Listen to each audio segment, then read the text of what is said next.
There are certain non-Islamic religions who put the blame only on Eve, may Allah be pleased with her, for tempting Adam to eat the forbidden fruit, because of which humankind is born in sin.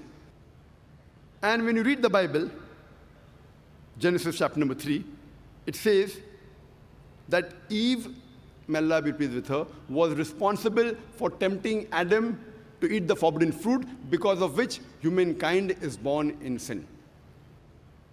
There is not a single verse in the Quran which puts the blame only on Eve, may Allah be pleased with her. The blame is put equally on both of them, on Adam as well as on Eve. May peace be upon them. And if you read the Quran, it's mentioned in Surah Araf, chapter number 7, verse number 19 to 27. Adam and Eve, peace be upon them, they are addressed a dozen of times. It's mentioned there that both of them, they made a mistake. Both of them repented and both were forgiven. The blame is put equally on both of them. There is not a single verse of the Quran which puts the blame on Eve alone exclusively. But there is a verse in the Quran, in Surah Taha, chapter number 20, verse number 121, which says that Adam, peace be upon him, he disobeyed God. But there's no verse exclusively saying that Eve was responsible, peace be upon her.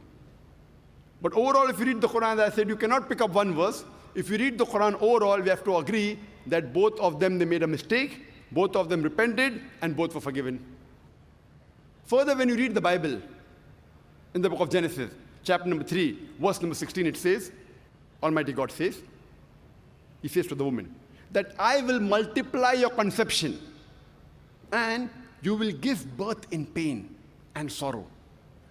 And your desire shall be your husband, and he will rule over you.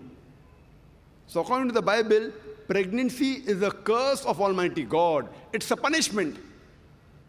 God says, I will multiply you in conception, and you will bear children in pain and sorrow.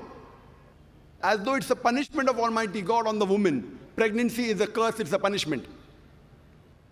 And it says that your desire shall be that of your husband, and he will rule you. In fact, if you read the Quran, there's a great contrast.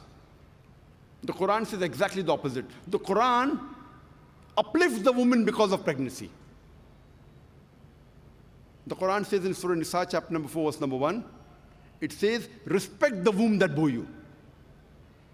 Quran says in Surah Luqman, chapter number 31, verse number 14, we have enjoined on the human beings to be kind to the parents. In travail upon travail did the mother bore you, and in pain did she give you birth. The Quran says, respect your parents, especially your mother, because she bore you in pain. In trouble upon trouble did she bore you, and in pain she give you birth.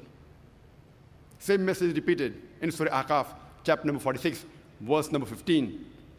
وَوَصَّيْنَا الْإِنسَانَ بِوَالِدَيْهِ إِحْسَانًا. We have enjoined on the human beings to be good to the parents. In pain did she bore you, and in pain did she give you birth. That means, because of the pains that the mother bears, and the pain she takes while giving you birth, the Quran says you have to respect her. It uplifts the woman. Pregnancy uplifts the woman, does not degrade her.